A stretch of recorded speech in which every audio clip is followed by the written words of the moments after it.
एक बार की बात है, महात्मा गौतम बुद्ध अपने शिष्य को उपदेश दे रहे थे और वो अपने शिष्यों को समझाना चाहते थे कि ईश्वर हम सबको समान अवसर देता है, लेकिन इस अवसर का लाभ उठाकर कोई बड़ा आदमी बन जाता है तो कोई अधर्म के रास्ते पर चल पड़ता है।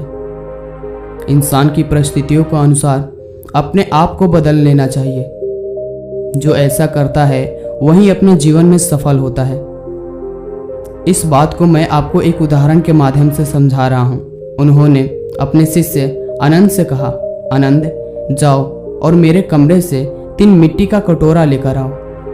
महात्मा गौतम बुद्ध ने 3 कटोरों में पहले बराबर मात्रा में पानी डाला और बारी बारी से एक कटोरे में आलू रखा तो दूसरे में अंडा और तीसरे कटोरे में चाय की कुछ पत्तियां डाल दी। अब कुछ देर बाद तीनों कटोरों को आग पर गर्म करना शुरू कर दिया।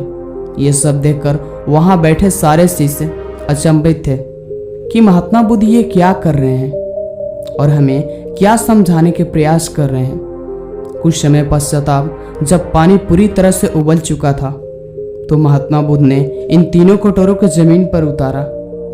उसके बाद जब वो कटोरा ठंडा हो गया तो उन्होंने अपने एक शिष्य को अपने पास बुलाया और उन तीनों कटोरों में आलू, अंडा और चाय को स्पर्श करने को कहा।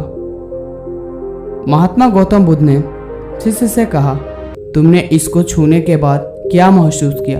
शिष्य बोला, गुरुजी, आलू जो पहले कठोर था अब वह मुलायम हो चुका है और जो अंडा पहले मुलायम था अब वह कठोर हो चुका है। चाय के पत्ती डालने से पहले पानी पारदर्शी था लेकिन अब बिल्कुल ही काला हो चुका है। गौतम बुद्ध ने अपने शिष्यों से कहा कि मैं आप लोगों को यही समझाना चाह रहा था कि हर इंसान को अपने जीवन में समान परिस्थितियां मिलती है, लेकिन कोई आदमी उस परिस्थितियों का अपना हथियार बनाकर अपने जीवन में आगे बढ़ जाता है तो कोई उसे अपने दुर्भाग्य मानकर अपने आप को विनाश की ओर ले चलता है। हर इंसान को अपने जीवन में समान अवसर मिलते हैं और मुश्किलें भी आती है, लेकिन यह पूरी तरह से हमारे ऊपर निर्भर है कि हम अपने जीवन में इन परेशानियों का सामना कैसे करते हैं।